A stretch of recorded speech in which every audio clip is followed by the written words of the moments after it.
For me, behavior design is nothing but designing for human behavior. I'm chatting with Param, a design leader who spent nearly 3 decades studying how people actually behave. You're a creature of comfort. To the point of it being boredom, but for me, it's not boredom. For me, it's very, very comfortable. So, is behavioral design about changing behavior or understanding it first? I think it's a bit of both. You first understand what people are doing, what are their unmet needs, what are their latent needs, what are their behaviors currently, how do I solve their needs, and does my product or service fit in there naturally? We're seeing a lot of cases, especially with like personal loans and all, especially senior citizens get duped and they don't even understand. That's an example of how do you design for someone to understand that, to be able to fully comprehend what they are signing up for. It's something that they're going to be liable for. If you'd want our listeners to remember one behavioral principle from what you spoke about today, what should that be? Main things that drives us at work especially is the idea of Behavior doesn't change because we tell people what to do. It changes because systems make some choices easier than others. Some designers focus on what people say, some focus on what people do. Param has spent his career noticing the gap between the two. Param's journey spans IDEO, Fractal, Dr. Reddy's, and Tata Digital. Today, he's the co founder of Three Big Things, a behavioral design studio focused on understanding what truly drives human decisions and change. This conversation is about behavioral design, about systems, cultures, and human choices underneath it all. Pull up a chair. This one's a thoughtful one. Thank you, Param. Appreciate you being on Design.Etc today. I wanted you as one of my first guests because we do have that comfort level, but also I really appreciate how you show up generally for like everyone who you connect with in your life. I really appreciate that and thank you so much. thank you, Payal, for having me over, first of all, and pleasure, and super happy to excited to be part of this. Thanks, Param. So, can you share a little bit about who Param is beyond being a design leader? That's a tough question. I don't know. I mean, just a normal person. I'm super introverted.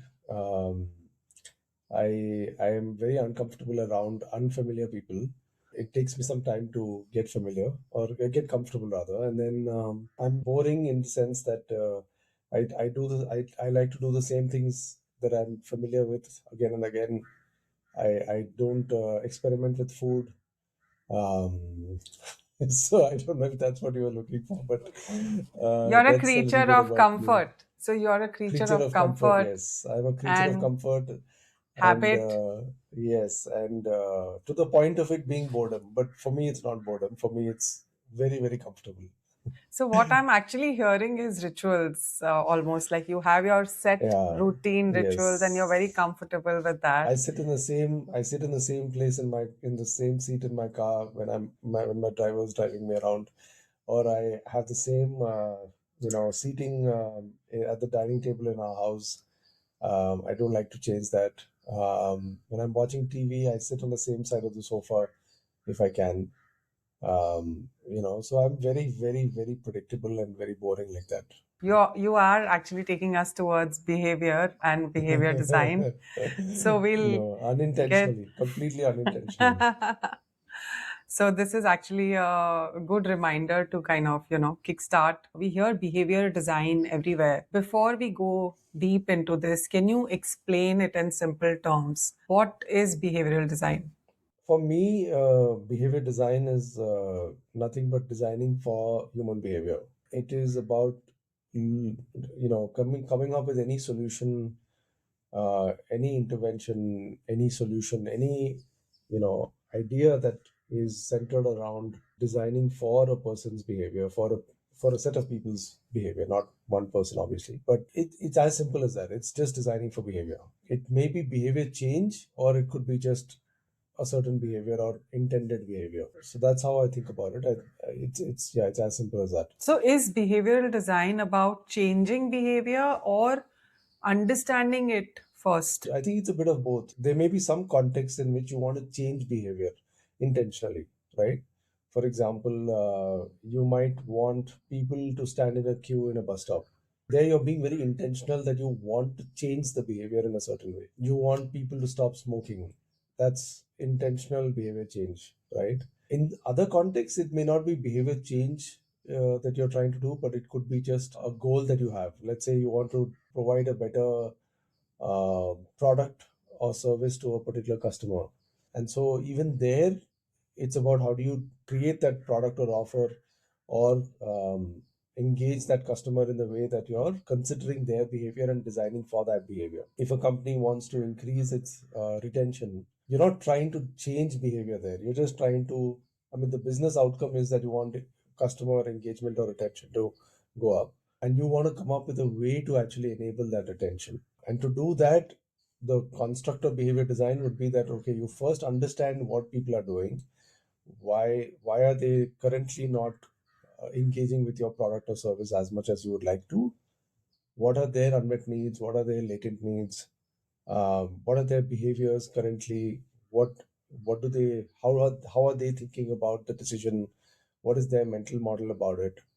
Those are the kind of things that you would think about, and then say, okay, where does my, how do I solve their needs, and does my product or service fit in there naturally? And I think it applies beyond just behavior change. It's also about designing for behavior. Just that's the larger umbrella. So, what I'm also hearing is it goes beyond paying attention to only traditional design, which is what we often associate it with in the design world. So, for example, we were engaging with a client in the fitness space. One of their goals was how do you get members back to the gym. Most people, as we all know, most people sign up for a gym and then they don't come back, or they come but then they're very infrequent. One of the things that we spoke to them about was the idea of a ritual. And we'll speak about this more when we get into the ritual toolkit later. But the idea of a ritual is that how do you create practices that are repeated practices that are not habitual? Habitual practices are mindless. Like most people brush their teeth mindlessly. That's habit. Ritual is where it's intentional practice. We suggested this idea of rituals to this company, and building off of that, what they designed is something called Cult Ninja Ritual. So the moment a customer has completed 4 weeks continuously 3 times in a week, the person is given a certificate in front of the entire gym. And so, it's acknowledgement for the person who's completed 4 weeks and completed a streak of 3 to 4 weeks. And behind that is a behavior science principle called progress principle, which is that fundamentally human beings are motivated by seeing progress, sensing progress in whatever it is that they are trying to achieve. Also, validation because they are getting applauded in front of people. Exactly. Hmm. It is not a private acknowledgement, it's a public acknowledgement, which, matters a lot more to most people. And also, interestingly, the other people in the gym are looking at this person receiving this. It also acts as an implicit motivation, or as a nudge for all of them to feel like, yes, even I want to work towards that. This was one of the rituals that they created, and it has helped in building that momentum and continuing that sense of coming back to the gym, right? So that's what it is. So it's about designing for different goals that you might have, and how do you design for those goals by keeping the user or the customer or the people at the center of it. So, just reiterating that this was a design project, but it was not for screens. It was not meant for, what generally designers think that they would do, right? But it was for a business problem, and you understood how people were behaving currently in the gym, why they were not going there, and therefore because they were not going there, they were not repeating their memberships, and because of that there were drop offs. So in a nutshell, this was a pure business problem that you were trying to address through Yeah, behavioral change, correct? yeah, yeah, Okay. absolutely. Yeah, So I'm just reiterating it because often when we speak of design and we speak of research, there's a very typical way that, everyone around us thinks, it's like, oh, user research, personas, and get to some screens, right? Mostly. Maybe not at all times, but a lot of times, especially young designers kind of look at it like that. So I'm just trying to, like, simplify this whole thing for them so they are able to understand it better. The way I think about it now is that everything is design. How we solve any problem is design. That's one meta level kind of philosophical take on it. But at a skill level and at a process level, it is equally true. The studio that I'm now a co-founder of, Three Big Things, we are not experts in designing screens. We are not experts in designing physical, artifacts, whether it's a bottle or a furniture or whatever. That's not our expertise. We are not designers of those products in the traditional sense of what designers are known for. And that does not mean that one is better than the other or one is less than the other. It's just that that's not our expertise right now. Our expertise is more on the process of applying design to whatever it is that a organization may have as a problem. So, for example, it could be, what new product should we create? We worked with a company on creating a portfolio of biscuits. The whole idea was, how do you do new product innovation in biscuits in a customer backwards approach? Now, we are not experts in making biscuits, obviously, but the idea is we are experts in understanding what consumers care about when it comes to eating a snack, and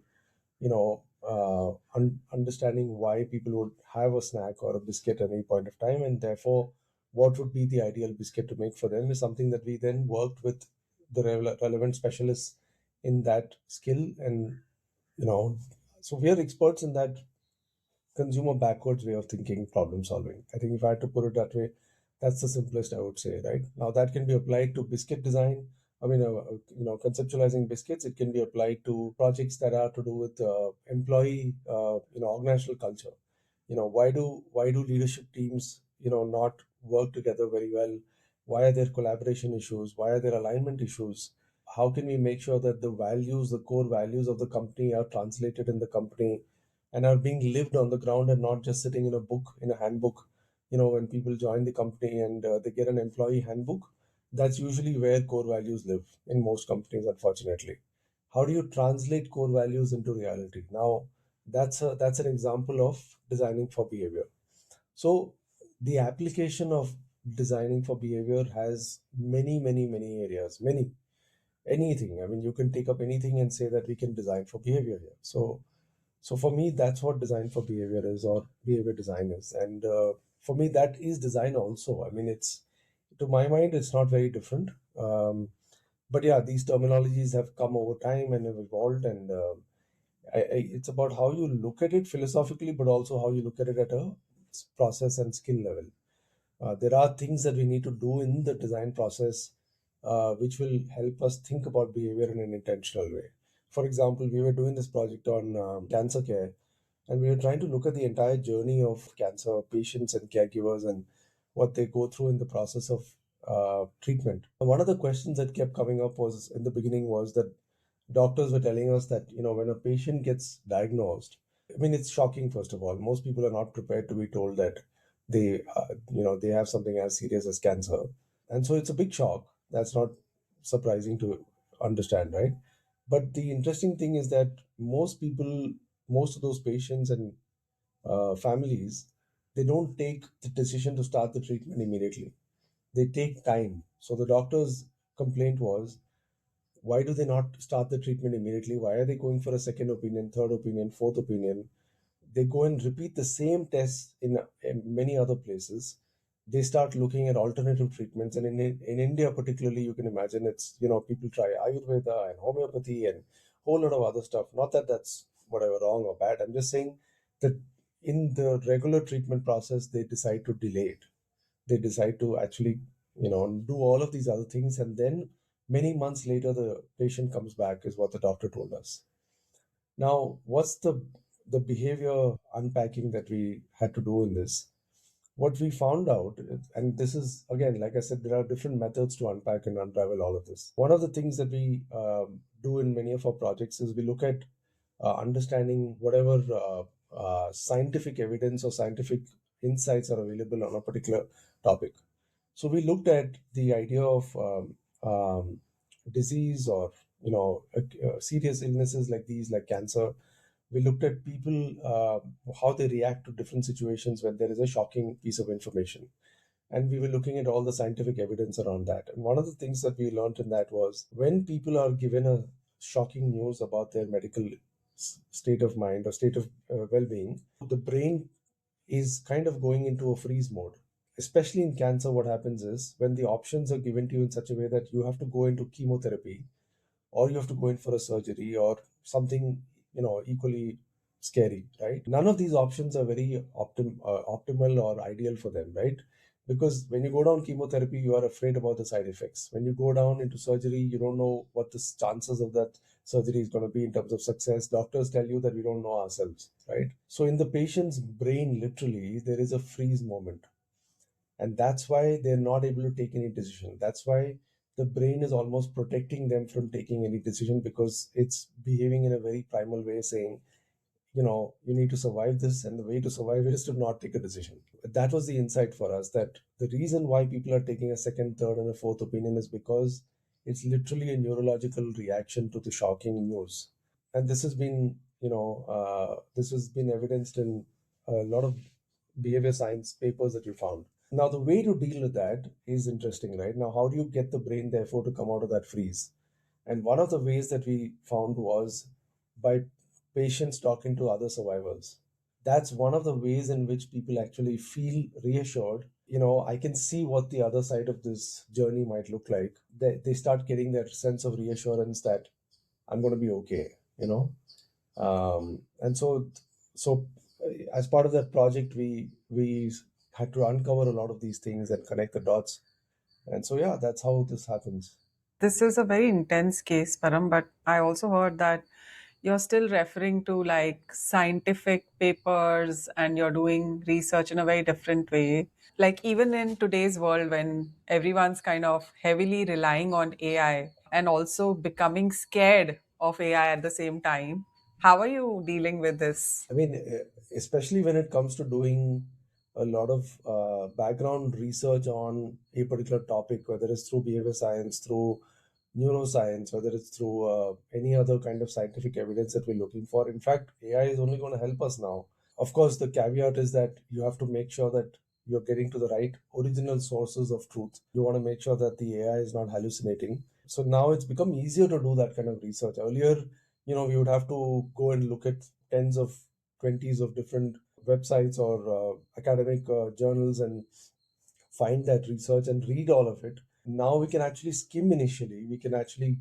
look for certain topics, do a broader skimming first, scanning first, and then if there are certain papers that sound relevant and more interesting for what we're trying to do, then of course we would obviously download the original paper, read through that, and see how relevant or directly or indirectly it's relevant. So I don't find it scary. I mean, I actually feel like it's become easier, but with the caveat that you have to, of course, make sure that you're looking at the original source of truth. And also, I mean, I have these designers like asking questions about like, oh, AI can do research now, AI can do wireframes, AI can do the design.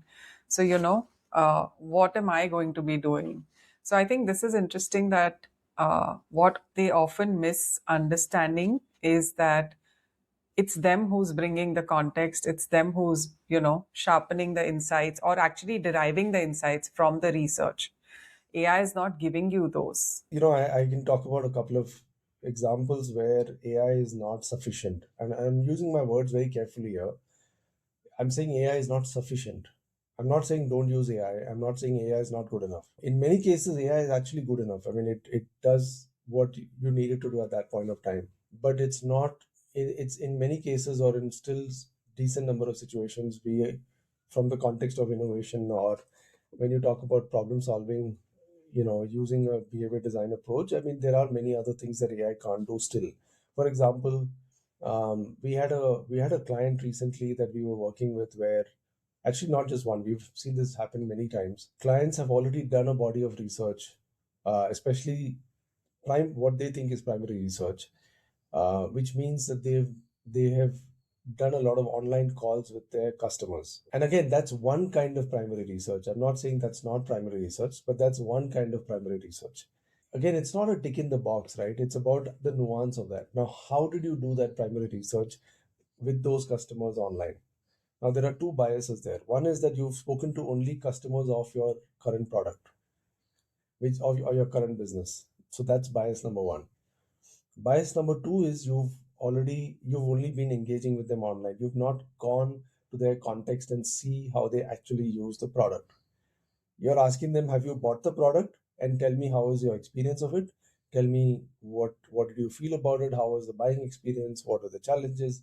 Did someone come and install it? What was the installation process like? And so on and so forth. Now, all of these are great. I mean, they're not bad questions by themselves, but if the questions are only limited to that, then you're only learning that much. Now, when we take some of these companies and clients with us on research, we go to the person's home or the context where the person is actually using that product, and you suddenly realize there's a whole world there. I mean, you just had no idea that this is the customer doesn't know what you're looking for. You are in their home and then realizing that there is no space to keep that product in their house, and the customer is not going to articulate it like that. We use a lot of methods. The other day, we were talking to a company where we were trying to understand certain aspects of their organizational culture. We showed a set of images. These are just blank. I mean, these are just images with no text on it. These are just picture postcards. And there was this one image of it's imagine like on a stage in a theater, and but you can't see the stage. It's just a person standing there, and the spotlights from five different directions on that person. So the way this person who we were talking to, she interpreted it was, oh yes, I need to talk to you about safety. And we said, so what do you mean? Say more about that. So she said, women's safety is a big concern in this organization, and it started on we went down a completely new train of thought which never happened before. We were talking to her for already 45 minutes before that. So that's an example of a different methodology we use there, using pictures and eliciting metaphors. So again, the methods are hundreds of methods. I mean, there are different methods that we use for understanding what people care about and what their needs are. But the point I'm making is AI is also adding to that. I don't see it as a limiting factor. But again, you have to be careful about what method you use for what, and what do you draw out of it? How do you make sense out of it?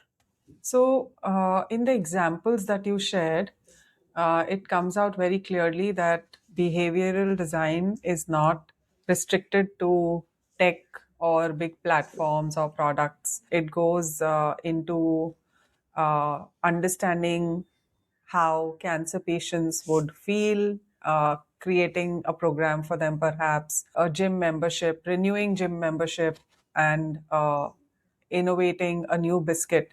So you also spoke about culture design for an organization. Again, just wanted to understand, like, who really needs to understand the behavior first? Is it the leaders or the designers in some of these examples? I don't know if it's an either or. I think everyone needs to understand behavior. Anyone who's trying to solve that problem needs to understand that behavior. The whole idea is businesses would work a lot better if they understood behavior and they designed for that behavior. If the decision maker is a CEO, then the CEO needs to understand that behavior. If the decision maker is a head of marketing, then the marketing head needs to understand that. If it's a product manager who's making a decision about that product, about the feature, then it's the product manager. If it's the designer who is enabling all of that in their entire organization, then it's obviously that it will start with the designer, but not be limited to that.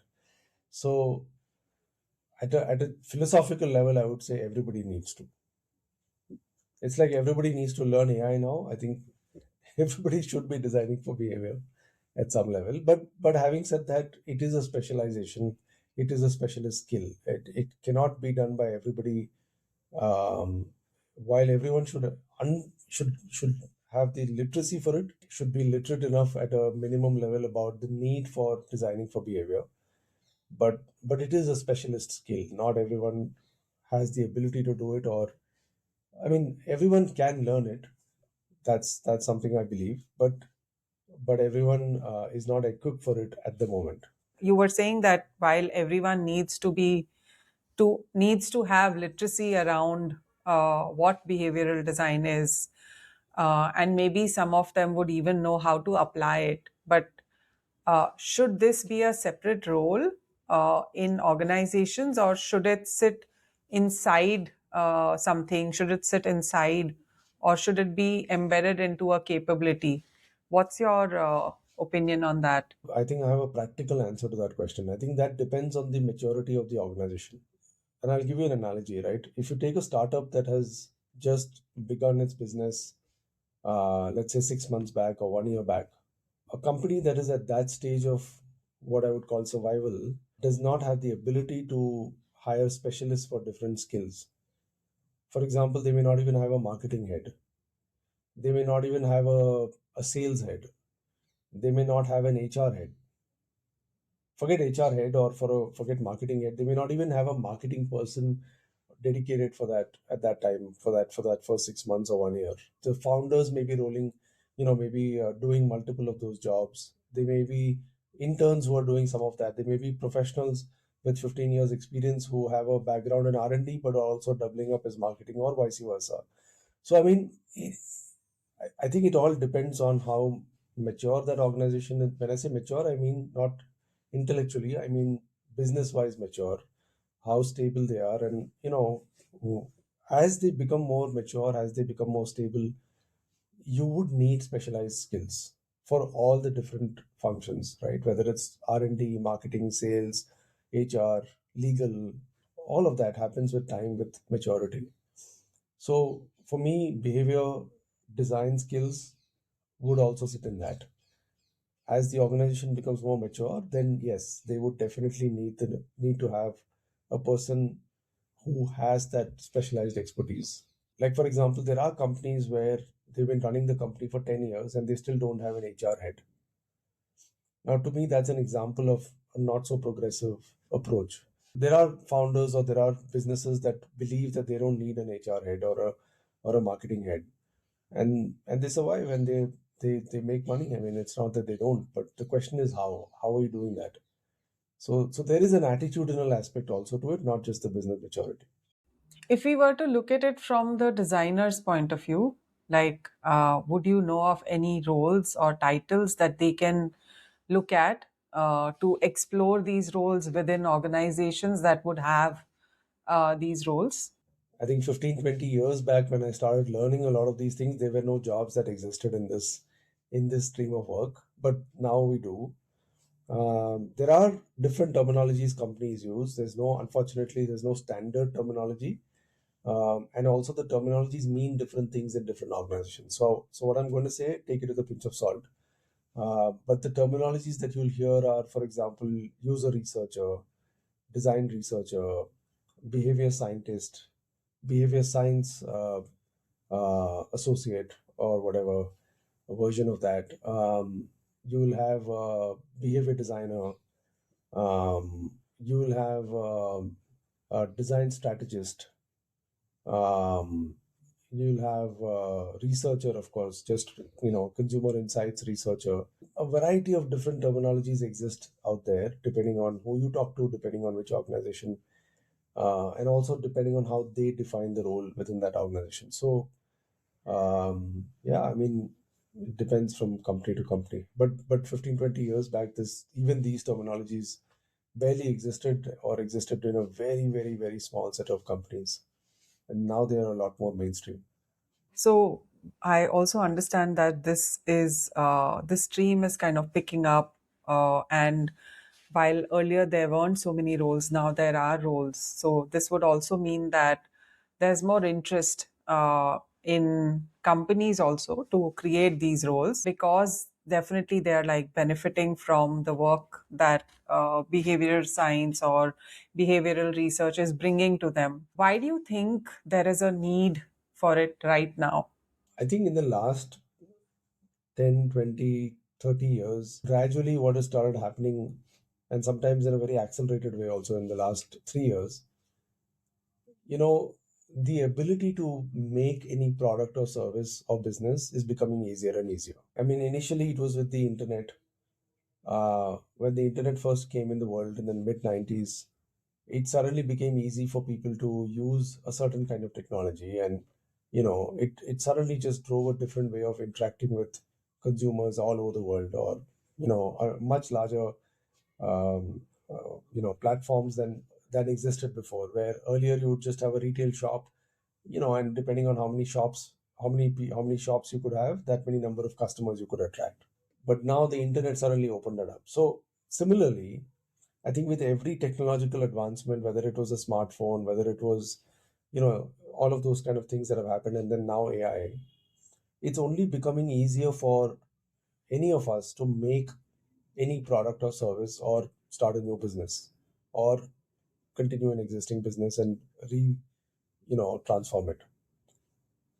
I think the question therefore becomes, how are you different? Number one, how are you different from someone else? How can you offer something to the customer in a way that is very different from what the other person is offering? That's question number one. And a second question, a deeper question, is why should you make this product or service? Why should this business exist? If someone else is going to have a similar product or service or business, what is, I mean, part of it is about differentiation, part of it is even, why do you exist? What are you here to provide which is going to matter? I think that is a more deeper question, which these are the kind of questions that I think are not so straightforward. To differentiate, you have to understand very deeply about what are you actually solving for. And the more and more choices consumers have, the more they are being spoiled by saying, I don't want to use this again. I might try this once.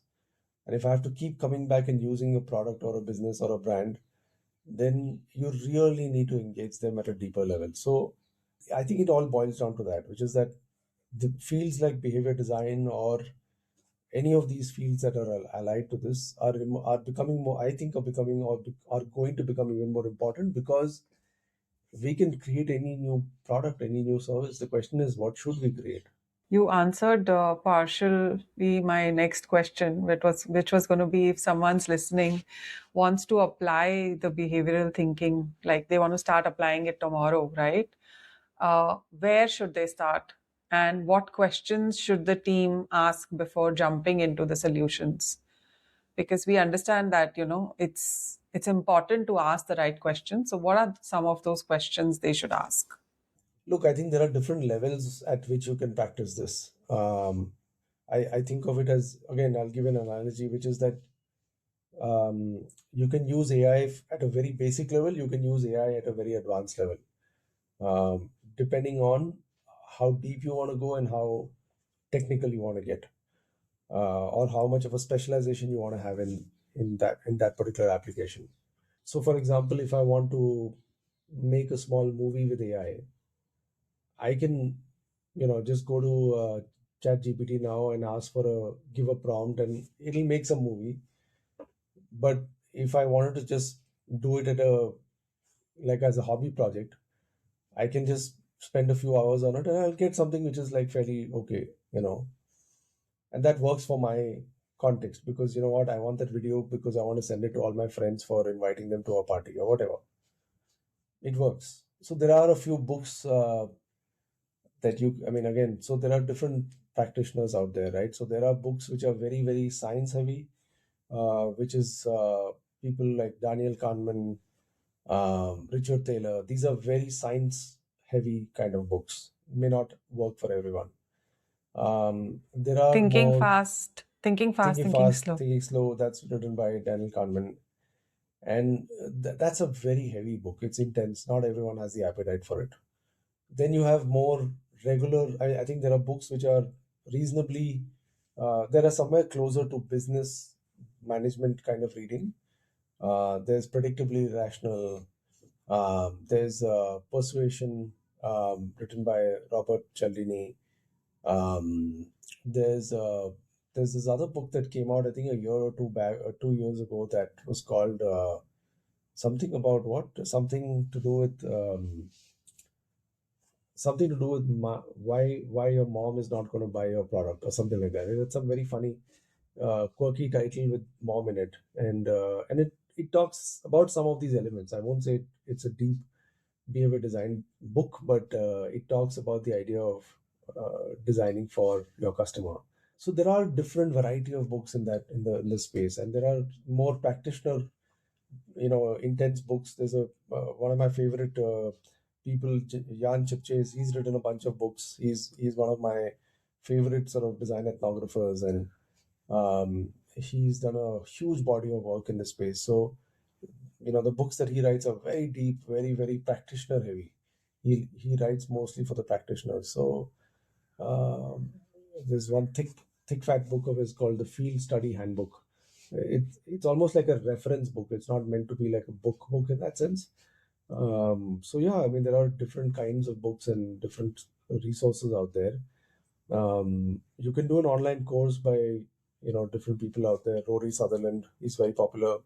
I think Coursera has a bunch of courses on behavior design, behavior science, user research. You search for all these terms, you'll get different courses. So yeah, I think there's enough of them out there. Just curious about, like, when you're working on these projects, how do you know that the behavior has actually changed? And beyond metrics, like, what's the proof? How do you get that proof and to give it to your customer or your client, rather, in that sense, or your team or whoever's going to be using that and taking it to the next step? The best answer is of course when actual behavior changes on the ground. When your solution has been rolled out in a real world space, what's the smallest piece of validation that you can do? And for that, again, there are different types of validation that you can do depending on the idea itself. The principle is the same, which is the core principles of design thinking, which is rapid prototyping. If you can prototype your idea at the lowest cost with least amount of effort, your first version of prototype should kind of get validation at that level. Can it be something that you can test in a few hours? That's the first version of prototype that we try and build.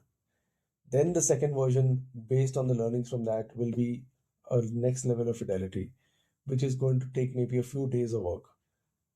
Then you get some amount of validation from that. Then you might put in more effort and create a more advanced level prototype or a fully functional solution that will give you a best case answer. So again, it depends on the idea. It depends on the solution that you're proposing, and some things are actually much easier to prototype or to test than we would actually think. We tend to think that it takes time and effort, but in most cases it actually doesn't. So What would be like one of the biggest misconceptions about behavioral design, and how can teams avoid manipulation and make sure that they are designing in an ethical manner? So I heard two questions. One is what is the biggest misconception about behavior design? Maybe one of the misconceptions is that that you can design for behavior change, or that you can design for behavior. It's not easy. It can almost feel like if you design something intentionally that it'll work. No, it won't.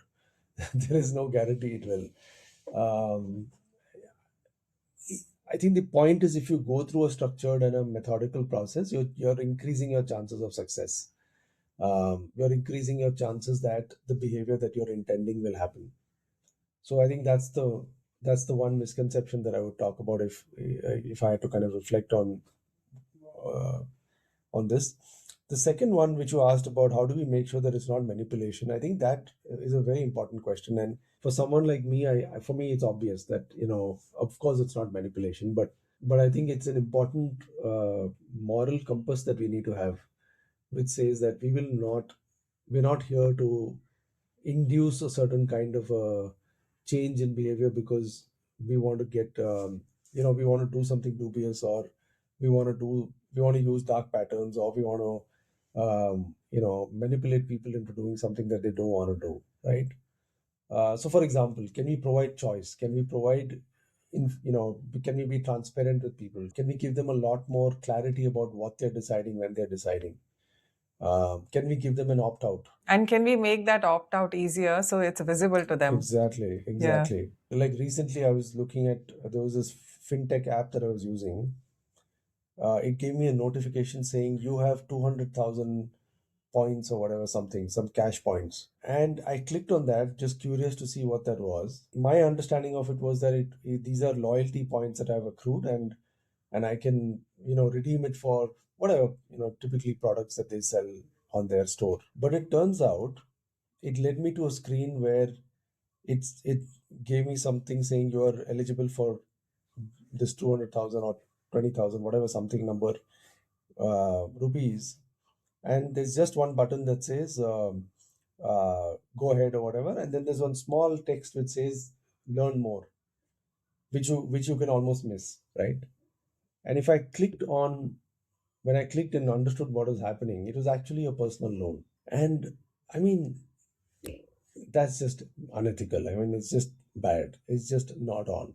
That's an example of how do you design for someone to understand that, to be able to fully comprehend what they are signing up for, especially something that they're going to be liable for. To me, that is basic.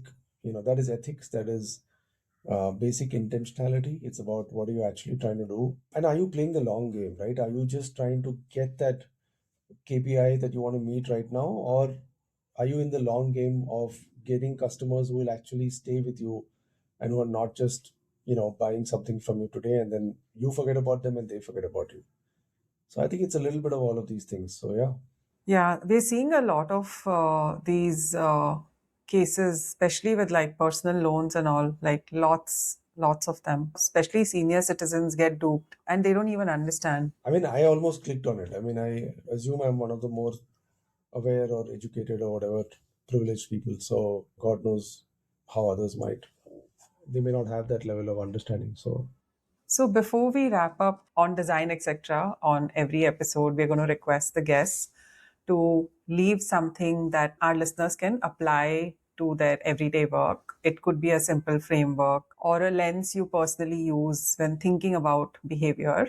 It could also be like a one page worksheet. And I know you have more than one page. So would love for you to share what you have today. So I have this behavior design by ritual toolkit that is available on our website, 3bigthings.studio. That's the name of our website. Three spelled as a number three, 3bigthings.studio. If you go to our website, there's a behavior design by ritual section page where you can download this toolkit completely. It's available for free. So I'll just share a few excerpts from that right now. This entire toolkit was put together based on research that we did with a variety of different people from theater, from medicine, from corporate world, of course, from the army, from different contexts. We studied how people use rituals in their personal lives, in their work context, in variety of different aspects of their life. And so what we realize is that rituals are different from habits. A habit is something that we do mindlessly as a repeated practice. It could be like brushing your teeth. Rituals are intentional practices that we have created for a particular specific outcome. And when we are doing that practice, we are doing it very mindfully and intentionally.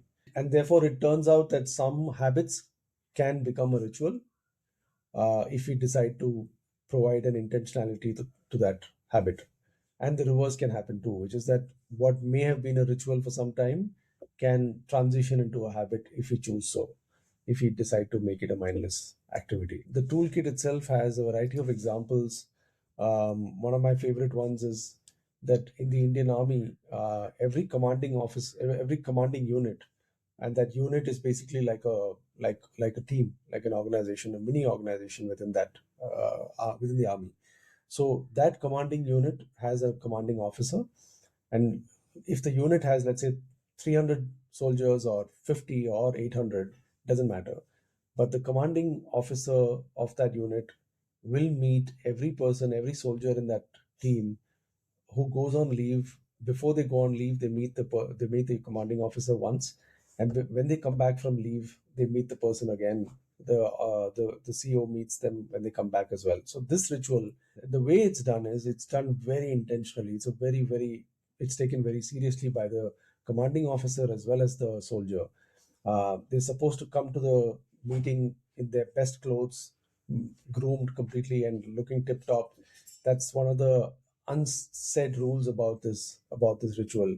And the commanding officer looks for certain cues and looks for certain things about why this person is going on leave, what's going on back in their home or in their personal life.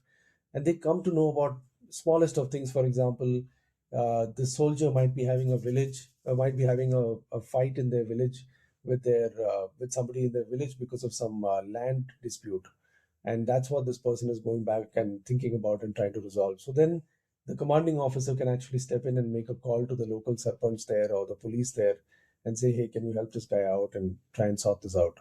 And this happens. I mean, this happens regularly apparently in the army. And so uh, it makes sure that the soldier is ready to perform at his or her highest levels, and therefore that's the intention of the of that ritual. So it's a beautiful ritual, and you would imagine that an army is very regimented and disciplined, and is, but we were surprised to know that there are such empathetic rituals that are there even in the army. I just want to reflect on this. It's so beautiful. It takes the relationship of the soldier and the commanding officer Yes, beyond what they are at work, beyond just exactly. being colleagues. And you're actually not just displaying empathy or showing empathy, but you're also showing them that, your problems are my problems and we are in this together. And then if they say Absolutely. that they are a team, it just makes them stronger, because that soldier is going to run to the firing line when the commander asks him or her to. Absolutely. In fact, when we were interviewing this, so we heard about this from a person who's actually in a very senior role in the army. He's been in the army for 25 years, and he said this happens in every unit. And one of the things that we heard, we asked was, what happens if the CEO did not meet that person before they went on leave? And apparently, in some of those situations where that has not happened, it has had some consequences in some cases. There's a soldier who's dealing with something, and he or she was he was not on the he was not in the best of his mind, unfortunately, and someone has committed suicide. Someone has not performed their best when they went on the front lines, and the rest of the team had to make up for that. So there has been impact because of not having done that ritual. So that's the I think the power of it, that it is a very simple ritual, but it has huge impact on the functioning of the army, but also on the emotional side of how people deal with each other and how you build a bond. This also reminds me of a simple ritual we've had at home. And a lot of Indians actually do that. When someone's traveling, you give them dahi and sugar. It's almost like, this is a sign of you traveling healthy and coming back healthy. But scientifically, it settles your gut. But I mean, otherwise, it's a beautiful ritual. Yeah, absolutely. And a lot of these rituals, they tend to be seen through the lens of religion. But if you take away the religion aspect of it and look at the historical, the cultural, and some of the scientific aspects of it, there is may not be for everything, but at least for many of these rituals, there is a scientific basis for it. It's just that we didn't know about it. So this is the core framework of the toolkit, based on our learnings of having researched the idea of ritual with a variety of people. We What we learned is that there is a core framework of how you can think about unpacking rituals. So if you want to create a ritual for any problem that you want to solve, you can apply this framework. So there is a current state and there is a future state. So that's the left side, which is the current problem or the unmet need, and there is a desired outcome. So the way it works is that in the current state, you look at what is the behavior, what is the emotion, and what is the belief of the people that are involved in the current state. If you want to look at making people stand in a line, in a queue in a bus stop, if that's the ritual that you want to build, or that's the problem you want to solve, and you want to build a ritual for that, so you would talk to a bunch of people who are going to these bus stops, or you would observe and use whatever different methods to understand what are the behaviors that are visible. Behaviors are things that you can see, actions that people are taking. Emotions are what people feel, and belief is what is driving those emotions and those behaviors, which is even further layered down. And beliefs are normally not articulated. They are usually uncovered or synthesized from what the behavior and the emotion is. So you'll do that first, and then you will reframe that to what is the desired belief, what is the desired emotion, and what is the desired behavior. Which means, what do you want the person to believe What do you want that person to feel? What do you want that person to behave? Now, the interesting thing is when you're looking at unpacking the current behavior, the current state, you're looking at starting from behavior, then going to emotion, then coming to belief. In the desired state, you start with the desired belief first, the reverse order. You start with desired belief, then go to desired emotion, and then go to desired behavior. And so that's how you design it. The toolkit has all the details in it, with examples of what belief, behavior, emotion is, with some real world examples. And there's a step by step process that you go through with prompts for each of these steps. The first step is contemplate, which is trying to understand why are people doing what they're doing right now. What is the belief, behavior, emotion behind that? The second step is contextualize. How do you explore the context of the situation that you're trying to solve? Because every context is different. You can't just because, for example, the way people stand in a bus stop in the US versus the way people might stand in India, obviously huge difference. Even within India, there may be differences. So again, context matters. So therefore, the contextualized piece, and then the last one is choreograph. Choreography is where you actually design the ritual and you actually think through about what are the elements of it that you need to choreograph. These are the questions that you can ask yourself. Who are you creating this ritual for? What is the current behavior? What is the desired behavior? What is the problem or unmet need that you want to design a ritual for? What are the current emotions? What are the desired emotions? What is the intended outcome of the ritual? What are the current beliefs and what are the desired beliefs? So these are questions that you would ask by doing, and you might need to do primary research for this, or sometimes at least secondary research if at the minimum. This workbook has all the steps laid out in it, and you can use this. It's completely available online, and yeah. Yeah, thank you, Param. I'll drop the link as well to the worksheet so they can download it. This was super helpful and very clear. And once I guess people will try to use it, they'd also kind of understand it better. I want to ask you like one last question. If you'd want our listeners to remember one behavioral principle from what you spoke about today, what should that be? One thing that I've learned, both in terms of my career as well as in terms of something that I've used in some contexts when we're designing for behavior, is this concept of the progress principle, which I came across several years back. The book is called The Progress Principle. Stephen Kramer and Teresa Amelie. There is a TED or TEDx talk on the same topic by Teresa. What motivates people, especially in the work context? I think that was the focus of our work. What she uncovered was that one of the main things that drives us at work, especially, is the idea of making some small little progress at the end of each day. At the end of each day, when you go back home or when you're going to sleep, did you feel a sense of progress on that particular day on the smallest of things? It doesn't have to be some big thing that you accomplished. It doesn't have to be that you solved, you invented a vaccine, but it has to be something. It could be as tiny as I walked, you know 1,000 steps more than I did yesterday. It could be something as small as that. Or it could be that I went and asked a question in a town hall that I would never otherwise do. That's a tiny little progress. So the idea of progress principle is something that I've taken quite seriously after I came to know about that. And um, how do you incorporate that in your thinking about your job, your career, your work? Plus, of course, you can also use it in your designing solutions for customers in the design work that people do. So yeah, I mean, I think maybe that's one that I would suggest, the progress principle. So, this conversation is really a good reminder that behavior isn't something to correct or control. And that's what I've understood, right? Like it's something to understand. And when we slow down, pay attention to context or to friction, we stop designing for ideal users, right? Like we start designing for real humans because we are first trying to understand them and then design for them or for ourselves also, like you were saying, like about the progress principle. Thank you, Param, for helping us see behavior not as a problem to solve, but as a lens to design better systems, better choices, and maybe even better leadership.